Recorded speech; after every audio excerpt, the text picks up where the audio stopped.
अस्सलामुअलैकुम। उम्मीद है बच्चों आप सब खैरियत से होंगे। प्रीवियस वीडियो में हमने एक्सरसाइज 1.2 जो है वो बड़ी डिटेल के साथ ईच एंड एवरी क्वेश्चन जो है वो बड़ी वजाहत के साथ डिस्कस किया है और सॉल्व किया है। आज हम स्टार्ट करने जा रहे हैं एक्सरसाइज 1.3। अब इसमें हमारे पास ऐसी कोई ख़ास थ्योरी नहीं है जिसकी वजह से हम ये डायरेक्ट जो है वो एक्सरसाइज शुरू करेंगे। इसका क्वेश्चन नंबर 1 है हमारे पास, the sum of three consecutive integers of 42, find the integers. हमारे पास अब एक चीज जो क्वेश्चन में वो समझने वाली है वो ये है कि कंसेक्टिव इंटीजर से क्या मुराद है। कंसेक्टिव का मतलब होता है तसलसल से आने वाले, इंटीजर्स नंबर्स को कहते हैं। तो ऐसे नंबर जो मुसलसल आ रहे हो, जिस तरह हमारे पास 1 2 3 4, अब ये हमारे पास कंसेक्टिव नंबर है, ठीक है। तो वो कह रहे हैं कि थ्री कंसेक्टिव नंबर्स का जो मजमुआ है वो हमारे पास 42 है। अगर थ्री कंसेक्टिव नंबर का मजमुआ 42 है तो हमने वो इंटीजर्स जो है वो नंबर मालूम करने हैं। यहाँ पे एक चीज हमारे पास है, जिस तरह 1 है, 1 में अगर हम 1 ऐड करेंगे तो हमारे पास सेकंड नंबर आ जाएगा 2। अब अगर 2 में हम +1 ऐड करेंगे तो हमारे पास थर्ड नंबर आ जाएगा। इसी तरह प्रीवियस नंबर में अगर हम 1 ऐड करते जाएंगे तो हमारे पास नेक्स्ट नंबर जो है वो मालूम होता जाएगा। तो लेट कर लेते हैं कि हमारे पास जो फर्स्ट इंटीजर है वो इक्वल है हमारे पास x के, x। अब x में अगर हम 1 ऐड करेंगे तो हमारे पास नेक्स्ट नंबर आ जाएगा, तो वो हमारे पास आ जाएगा सेकंड इंटीजर जो है is equal to x plus 1। इसी तरह हमारे पास थर्ड इंटीजर होगा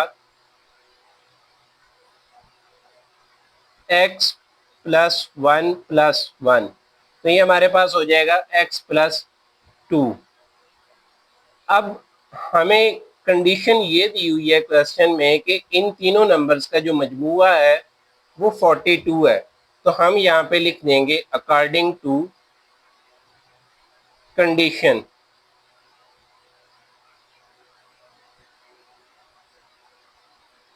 अब कंडीशन हमारे पास क्या है कि इन तीनों नंबर्स को अगर हम ऐड करते हैं x plus 1 plus x plus 2 is equal to 42, ठीक है। अब x वाली जो वैल्यूज हैं इनको ऐड कर देंगे और जो कांस्टेंट है इनको आपस में ऐड कर देंगे।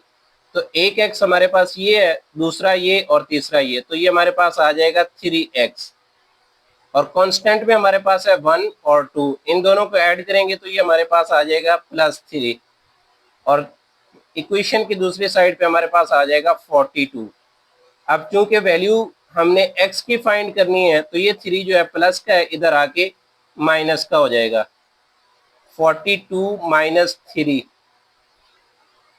अब x के साथ 3 जो है वो मल्टीप्लाई हो रहा है, इधर आके डिवाइड हो जाएगा। ये हमारे पास आ जाएगा 39 और 39/3। 3 1 जा 3, 3 1 जा 3 और 3 3 जा 9, तो x की वैल्यू हमारे पास आ जाएगी 13। लो जी, एक नंबर हमने फाइंड कर लिया है, वो हमारे पास है 13। अब सेकंड इंटीजर फाइंड करने के लिए इसमें हम एक ऐड कर देंगे, x plus 1 is equal to 13 plus 1 is equal to 14। Third number हमारे पास आ जाएगा x plus 2 is equal to 13 plus 2, तो ये हमारे पास आ जाएगा 15। हमारे पास नंबर आ जाएंगे 13 14 15, तो हम यहाँ पे लिख लेंगे three consecutive integers are, consecutive integers are 13 14 and 15. Question number 2. The diagram shows right angle triangle ABC in which the length of AC is √3 plus √5 centimeter. The area of triangle ABC is 1 plus √15 centimeter square. Find the length of AB in the form of A√3 plus B√5 centimeter, where A and B are integers. ये हमें right angle triangle दी हुई है, उसकी एक side जो है वो हमारे पास मालूम है, दूसरी साइड ए बी जो है वो हमने फाइंड करनी है, जबकि इस राइट एंगल ट्राइंगल का एरिया जो है वो हमें दिया हुआ है। तो यहाँ सबसे पहले हम गिवन डाटा लिख लेते हैं। लेंथ ऑफ साइड ऑफ ए सी, ये हमारे पास है 3 प्लस 3 प्लस 5 सेंटीमीटर, और एरिया ऑफ ट्राइंगल जो है वो हमें गिवन है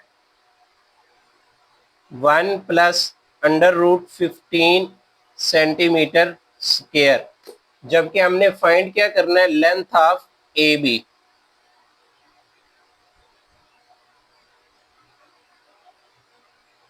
ये हमने फाइंड करनी है। अब एरिया ऑफ ट्राइंगल जो है वो हमारे पास इक्वल होता है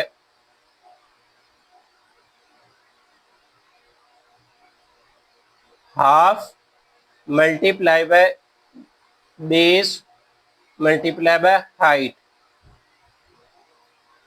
अब बेस जो है वो हमारे पास ए सी है, जबकि हाइट जो है वो हमारे पास ए बी है, जो कि हमने फाइंड करनी है। अब एरिया ऑफ ट्राइंगल की वैल्यू हमारे पास दी हुई है, और ए सी यानी बेस की वैल्यू भी हमारे पास दी हुई है, तो हाइट जो है वो हम इजीली फाइंड कर लेंगे।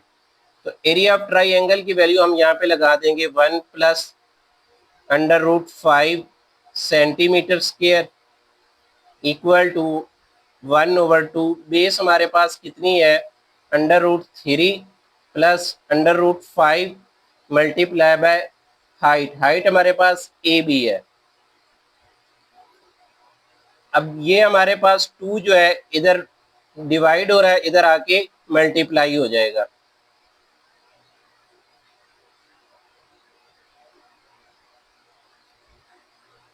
यहाँ पे हमारे पास रह जाएगा √3 plus √5 multiply by side a B.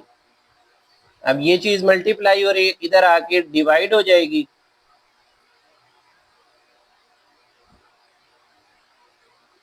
√3 plus √5 equal to a b. अब हमारे पास डिनोमिनेटर में रेडिकल का साइन आ गया, तो रैशनलाइज करना पड़ेगा, इसलिए इसको इसके कॉन्जुगेट से मल्टीप्लाई भी कर देंगे और डिवाइड भी कर देंगे।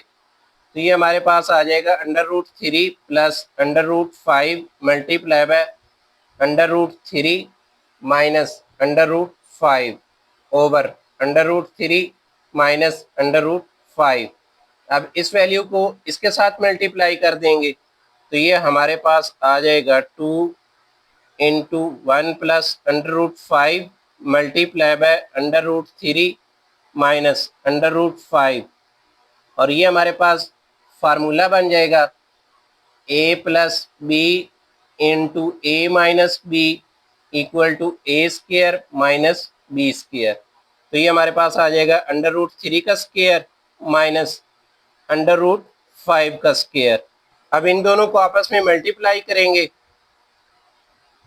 1 जो है इससे मल्टीप्लाई होगा तो √3 आएगा, फिर 1 इससे मल्टीप्लाई करेगा तो माइनस √5 आएगा, जबकि √15 जो है वो √3 से मल्टीप्लाई होगा, तो हमारे पास वैल्यू आ जाएगी √15 मल्टीप्लाई बाय 3, साथ माइनस आ जाएगा। √15 जो है वो अब √5 के साथ मल्टीप्लाई होगा, तो ये हमारे पास आ जाएगा 15 मल्टीप्लाई बाय 5 ओवर, ये स्क्वायर आपस में कैंसिल हो जाएंगे, तो ये हमारे पास आएगा 3, जबकि ये स्क्वायर और ये अंडर रूट आपस में कैंसिल होंगे, ये तो हमारे पास आ -5, और यहाँ पे हमारे पास आ जाएगा 2। नेक्स्ट स्टेप में ये हमारे पास 2 वैसे ही आ जाएगा, √3 माइनस √5। अब 15 मल्टीप्लाई बाय 3 जो है वो हमारे पास आ जाएगा 45 माइनस 15 मल्टीप्लाई बाय 5 जो है वो हमारे पास आंसर आएगा 75 ओवर -2। ये 2 और ये 2 आपस में कैंसिल हो जाएंगे, जबकि ये माइनस जो है वो ऊपर इस पूरी रकम के साथ मल्टीप्लाई हो जाएगी। तो हमारे पास ए बी की जो वैल्यू आएगी वो आएगी -√3 माइनस √5 प्लस √45 माइनस √75। अब 45 की फैक्टराइजेशन कर लेंगे तो ये हमारे पास आएगा 5 9 ज़ा 45, 3 3 ज़ा 9। तो 45 की हमारे पास फैक्टराइजेशन आ जाएगी। अब सबसे पहले माइनस से मल्टीप्लाई कर देंगे तो ये आएगा -√3 प्लस √5 और 45 की जो फैक्टराइजेशन है वो हमारे पास आएगी 5 मल्टीप्लाई बाय 3 का स्क्वायर, और ये हमारे पास माइनस और माइनस आपस में प्लस हो जाएंगे। अब यहाँ पे हम 75 की फैक्टराइजेशन कर लेंगे तो ये हमारे पास आ जाएगी 5 1 ज़ा 5, 2 जो है वो कैरी हो जाएगा तो 5 5 ज़ा 25, 5 3 ज़ा 15। तो यहाँ पे हमारे पास 75 की फैक्टराइजेशन आ जाएगी 5 का स्क्वायर मल्टीप्लाई बाय 3। नेक्स्ट ये स्क्वायर और ये अंडर रूट आपस में कैंसिल हो जाएंगे, इधर से ये स्क्वायर और ये अंडर रूट आपस में कैंसिल हो जाएंगे। तो पीछे हमारे पास वैल्यू आ जाएगी -√3 प्लस √5। अब ये माइनस ये 5 जो है वो अंडर रूट के अंदर ही रहेगा, और ये 5 जो है वो हमारे पास बाहर आ जाएगा, जबकि 3 जो है वो अंडर रूट के अंदर ही रहेगा। अब ये चीज़ और ये चीज़ आपस में सेम है तो ये एक दूसरे में ऐड हो जाएंगे। यहाँ पे इसका क्वेश्चन जो है वो 5 है, यहाँ पे -1 है, तो ये हमारे पास आ जाएगा 4√3, जबकि ये -3√5 है और जबकि ये खाली √5 है, तो ये हमारे पास आ जाएगा -2√5। ये हमारे पास आ जाएगी ए बी साइड की length. Question number 3, a rectangle has sides of length 2 + √18 metre and 5 - 4√2 metre. Express the area of rectangle in the form of a plus b √2 where a and b are integers। अब एक rectangle है, उसकी sides जो है वो हमें दी गई हैं, जबकि उसका एरिया हमने फाइंड करना है। तो लेट कर लेते हैं कि हमारे पास जो लेंथ है वो इक्वल है हमारे पास 2 + √18, जबकि हमारे पास विड्थ जो है वो हमारे पास है 5 - 4√2। चूंकि हमारे पास दो साइड्स हैं तो एक को लेंथ फर्ज कर लेंगे और एक को विड्थ कर लेंगे। अब चूंकि √18 की फैक्टराइजेशन हो रही है तो फैक्टराइजेशन करके इसको मजीद सिंप्लीफाई करके लिख लेते हैं। तो 18 की फैक्टराइजेशन हमारे पास आएगी 2 9 ज़ा 8 और 3 3 ज़ा 9। तो 18 की हमारे पास फैक्टराइजेशन आ जाएगी 2 + √2 मल्टीप्लाई बाय 3 का स्क्वायर। अब ये स्क्वायर और ये अंडर रूट आपस में कैंसिल हो जाएंगे तो पीछे हमारे पास रह जाएगा 2 प्लस, अब ये 3 बाहर आ जाएगा, 3 √2। ये हमारे पास इसकी आ गई लेंथ। अब विड्थ में हमारे पास √2 जो है वो डिनोमिनेटर में आ रहा है, तो इसको रैशनलाइज कर लेंगे। रैशनलाइज करने के लिए अब सिर्फ ये वाला पार्ट जो है ये रैशनलाइज होगा, तो इसको रैशनलाइज करने के लिए √2 से मल्टीप्लाई भी करेंगे और डिवाइड भी करेंगे।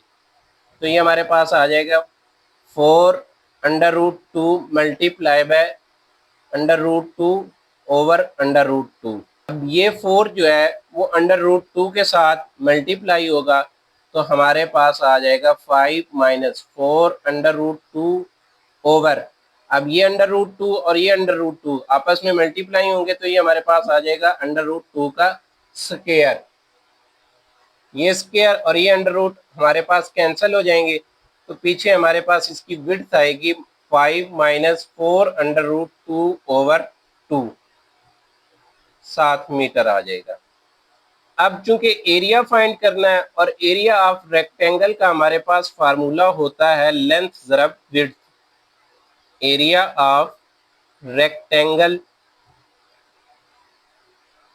इक्वल होता है हमारे पास लेंथ मल्टीप्लाई बाय विड्थ। अब लेंथ हमारे पास ये है 2 प्लस 3 अंडर रूट 2 और विड्थ जो है वो हमारे पास है 5 माइनस 4 अंडर रूट 2/2। तो इन दोनों को आपस में मल्टीप्लाई कर देंगे, चाहे तो इस 2 को यहाँ पे कैंसिल कर दें, 2 2 जा 4, या यहीं पे कैंसिल कर दें, 2 1 जा 2, 2 2 जा 4। तो ये हमारे पास आ जाएगा 5 माइनस 2 अंडर रूट 2। बात एक ही, चाहे यहाँ पे कैंसिल कर दें चाहे यहाँ पे कैंसिल कर देंगे, तो पीछे हमारे पास आ जाएगा 2 plus 3 under root 2 multiply by 5 minus 2 under root 2। ये इसके साथ मल्टीप्लाई होगा तो 10 हो जाएगा, फिर ये 2 इस वाली वैल्यू के साथ मल्टीप्लाई होगा तो ये होगा -4 अंडर रूट 2। नेक्स्ट हम इसको 5 के साथ मल्टीप्लाई करेंगे तो ये हमारे पास आ जाएगा 15 अंडर रूट 2। नेक्स्ट इस वैल्यू को और इस वैल्यू को आपस में ऐड करेंगे तो 3 जो है वो 2 के साथ मल्टीप्लाई होगा तो ये हो जाएगा हमारे पास -6, जबकि ये अंडर रूट 2 इस अंडर रूट 2 के साथ मल्टीप्लाई होगा तो हमारे पास अंडर रूट 2 का स्क्वायर आ जाएगा। ये स्क्वायर और ये अंडर रूट आपस में कैंसिल हो जाएंगे, हमारे पास वैल्यू आ जाएगी 10 minus 4 under root 2 plus 15 under root 2 minus 6 multiply by 2। अब इसकी ये भी अंडर रूट 2 है, ये भी अंडर रूट 2 है, तो ये आपस में वैल्यूज जो है ऐड हो जाएंगी, हमारे पास आ जाएगा 10 प्लस 11 अंडर रूट 2 माइनस 12। अब ये हमारे पास आ जाएगा 10 प्लस 11 अंडर रूट 2 माइनस 12। अब ये 10 पॉजिटिव है और ये -12 जो है नेगेटिव है, तो हमारे पास वैल्यू आ जाएगी -2 प्लस 11 अंडर रूट 2। तो ये हमारे पास आ जाएगा area of rectangle. Question number 4, find two number whose sum is 68 and difference is 22। अब लेट कर लेते हैं कि हमारे पास फर्स्ट नंबर जो है वो इक्वल है एक्स के, एक्स, जबकि सेकंड नंबर जो है वो हमारे पास इक्वल है वाई के।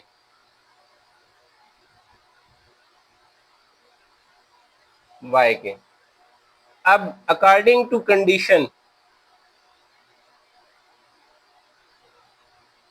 अकॉर्डिंग टू कंडीशन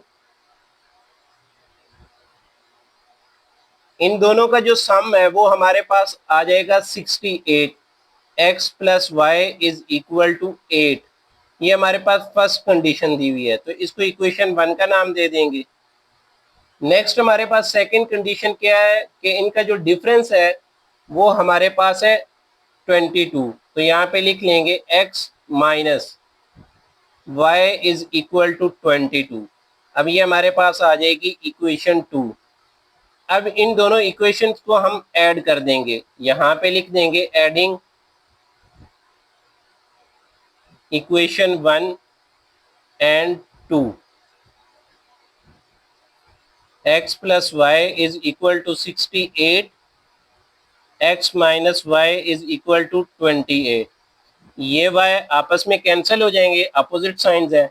ये हमारे पास आ जाएगा 2x इज इक्वल टू 90 और x की वैल्यू यहाँ से हम मालूम कर लेंगे तो वो हमारे पास आ जाएगी 90/2 और यहाँ पे x की वैल्यू हमारे पास आ जाएगी 2 1 जा 2, 2 4 जा 8, 1 कैरी हो जाएगा तो 2 5 जा 10 और x की वैल्यू हमारे पास आ जाएगी 45। अब हमने y की वैल्यू फाइंड करनी है, तो y की वैल्यू फाइंड करने के लिए चाहे तो हम इक्वेशन 1 में x की वैल्यू पुट कर दें या 2 में, तो यहाँ पे हम लिख देते हैं बाय पुटिंग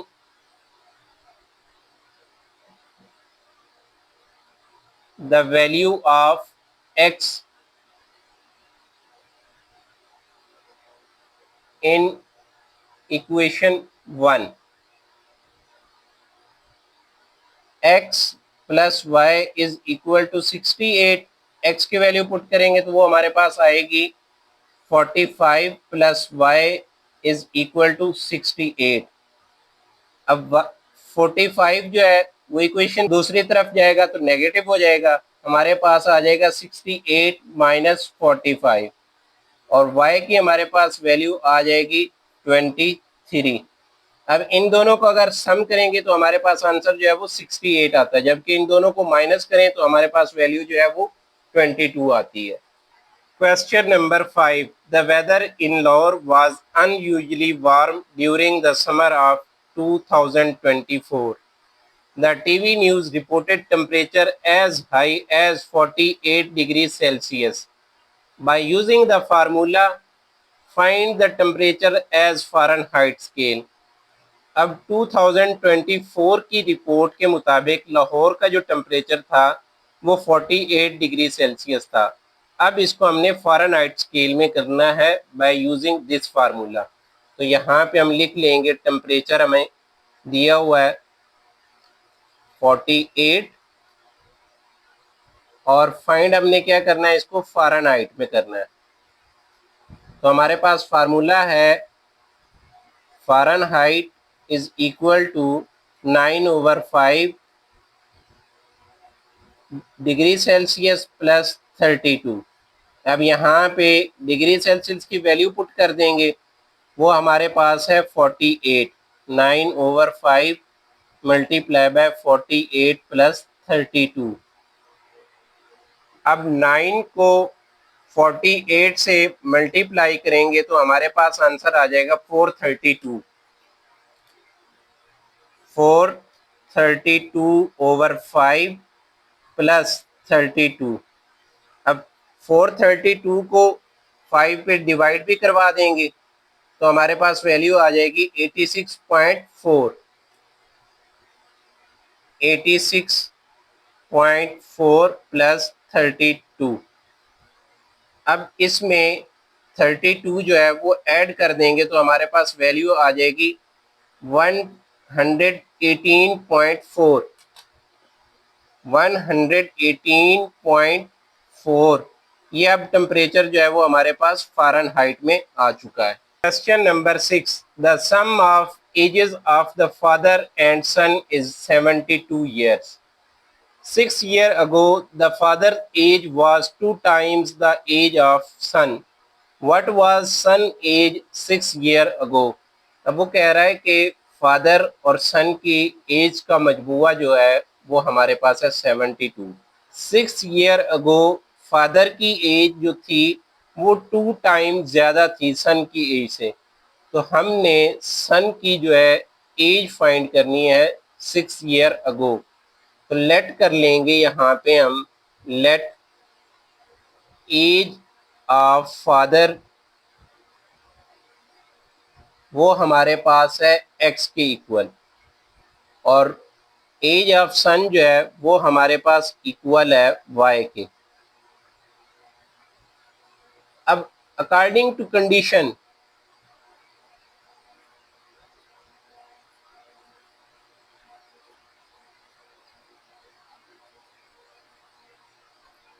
इन दोनों का मजमुआ हमारे पास आ जाएगा 72।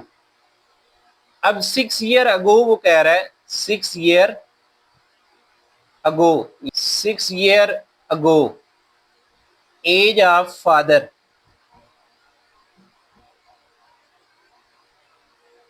वो हमारे पास थी x-6, यानी कि अब जो उम्र है उसमें से -6 कर देंगे। इसी तरह age of son, age of son वो भी माइनस कर देंगे y-6। अब अकॉर्डिंग टू क्वेश्चन जो है या अकॉर्डिंग टू कंडीशन हम यहाँ पे लिख लेंगे according to question age of father थी वो हमारे पास इक्वल थी 2 times of age of son, 6 साल पहले फादर की जो एज थी वो सन की एज से 2 टाइम ज़्यादा थी। तो ये हमारे पास सन की एज आ जाएगी और ये 2 टाइम हम ज़्यादा लिख देंगे। तो इस 2 को इसके साथ मल्टीप्लाई करवा देंगे, ये हमारे पास आ जाएगा 2y माइनस 12, जबकि ये हमारे पास वैसे ही रहेगा x माइनस 6। अब x की वैल्यू यहाँ से फाइंड कर लेंगे, वो हमारे पास आ जाएगी 2y माइनस 12। अब ये माइनस 6 है, इधर आके प्लस हो जाएगा, तो ये हमारे पास आ जाएगा 2y माइनस 6। अब इस x की वैल्यू को हम इक्वेशन 1 में पुट कर देंगे। इक्वेशन 1 हमारे पास कौन सी है, ये वाली इक्वेशन 1। अब x की वैल्यू इसमें दर्ज करेंगे तो ये हमारे पास आ जाएगा 2y minus 6 plus y is equal to 72। अब ये माइनस 6 जो है उधर जाएगा तो प्लस का 6 हो जाएगा, जबकि ये 2y प्लस y हमारे पास आ जाएगा 3y, और 72 प्लस 6 हमारे पास आ जाएगा 78। अब यहाँ पे y की वैल्यू फाइंड करने के लिए ये 3 जो है इधर आके डिवाइड हो जाएगा, तो ये हमारे पास आ जाएगा 78/3। अब 78 को 3 से डिवाइड करवाएंगे तो हमारे पास आंसर आ जाएगा 26। बेटे की जो मौजूदा उम्र हमारे पास है वो है 26, जबकि उसने हमें क्वेश्चन में कहा था कि हमने उसकी 6 साल पहले वाली एज बतानी है। तो यहाँ पे माइनस कर देंगे, minus 6 year ago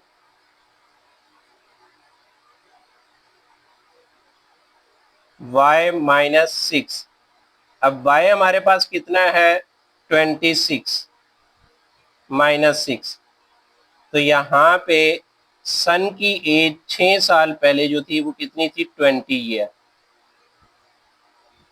question number 7, Mirha bought a toy for Rs 1500 and sold for 1520. What was her profit percentage? यहाँ पे सबसे पहले कॉस्ट प्राइस लिख लेंगे। कॉस्ट प्राइस हमारे पास इक्वल है 1500, जबकि सेलिंग प्राइस हमारे पास है 1520। हमारे पास प्रॉफिट का जो फार्मूला होता है वो होता है सेलिंग प्राइस यानी SP minus cost price CP। सबसे पहले प्रॉफिट की वैल्यू फाइंड कर लेंगे। सेलिंग प्राइस हमारे पास है 1520, जबकि कॉस्ट प्राइस है हमारे पास 1500, तो यहाँ पे आ जाएगा माइनस 1500। अब उसका जो प्रॉफिट है वो हमारे पास है 20 रुपीज़। अब हमने उसका प्रॉफिट परसेंटेज फाइंड करना है। तो प्रॉफिट परसेंटेज का हमारे पास फार्मूला होता है profit percentage is equal to profit over cost price multiply by 100। अब प्रॉफिट हमारे पास कितना है 20, जबकि कॉस्ट प्राइस हमारे पास कितनी है 1500 मल्टीप्लाई बाय 100। अब ये 20 और ये 20 आपस में कैंसिल हो जाएंगी, पीछे हमारे पास आ जाएगा 20/15।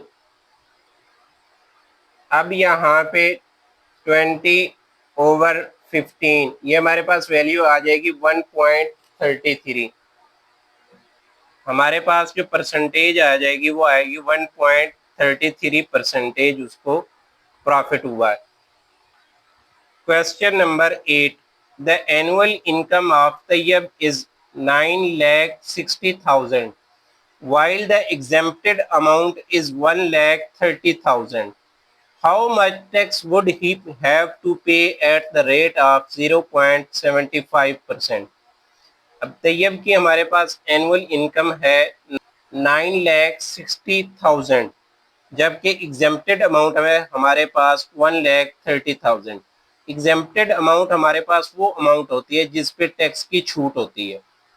तो वो कह रहा है कि 0.75 के रेट से इतना टैक्स पे करना पड़ेगा। यहाँ पे हम लिख लेंगे annual income,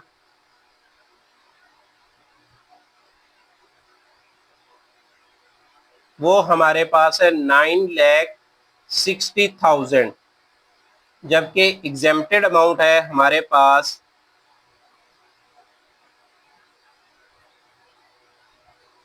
exempted amount,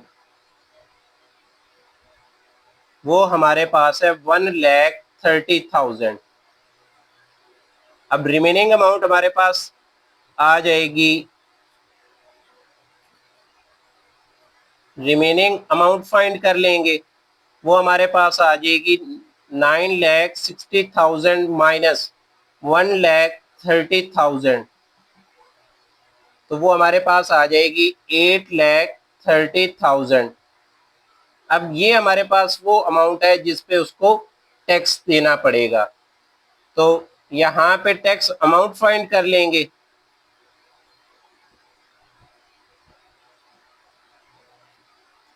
tax amount का हमारे पास फार्मूला होता है remaining amount multiply by tax rate, वो हमारे पास है 0.75%।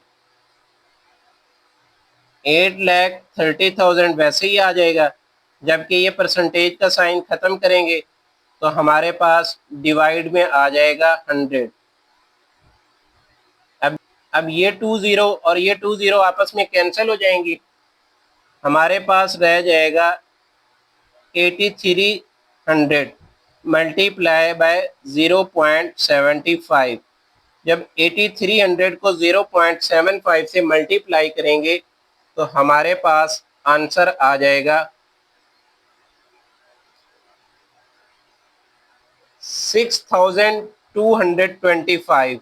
6,225 रुपीज जो है वो उसको एनुअल टैक्स देना पड़ेगा।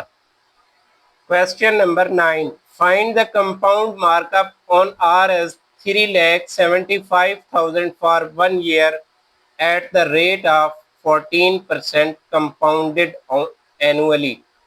अब ये कंपाउंड मार्कअप जो है ये गवर्नमेंट कर्जा देती है और उस पर सूद वसूल करती है। टोटल अमाउंट है हमारे पास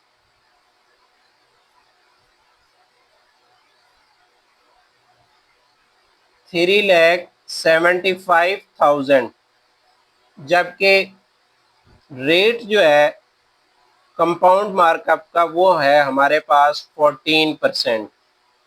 ठीक है, अब यहाँ पे हमने वैल्यू फाइंड करनी है कि उसको कितने एक साल का कितना सूद देना पड़ेगा, तो अब वो हम मल्टीप्लाई कर देंगे 3,75,000 मल्टीप्लाई बाय 14%।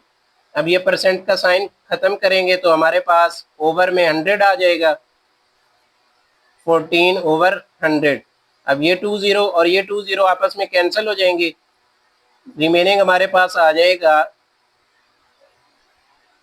3,715 multiply by 14। इनको मल्टीप्लाई करेंगे 3,750 मल्टीप्लाई बाय 14, तो वो हमारे पास आ जाएगा 52,500 रुपीज़, उसको एनुअली देना पड़ेगा। वैसे एक्चुअल कंपाउंड मार्कअप फाइंड करने का हमारे पास फार्मूला होता है P multiply by 1 plus R over 1000 whole की पावर n। अब P जो है वो हमारे पास प्रिंसिपल अमाउंट है, ये वाली, ठीक है, प्रिंसिपल अमाउंट।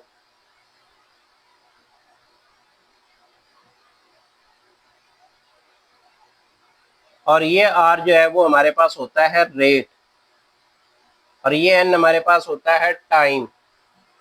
लेकिन चूंकि हमारे पास 1 ईयर का था इसलिए हमने सिंपल यही फार्मूला लगा लिया। ये तब यूज होता है जब हमारे पास ईयर्स जो हैं वो बहुत ज़्यादा हों। यहाँ पे एक्सरसाइज 1.3 जो है वो ख़त्म हो गई है। अगर आप चैनल पे नए हैं तो काइंडली चैनल को लाइक एंड सब्सक्राइब ज़रूर कर दीजिएगा। अल्लाह हाफिज़।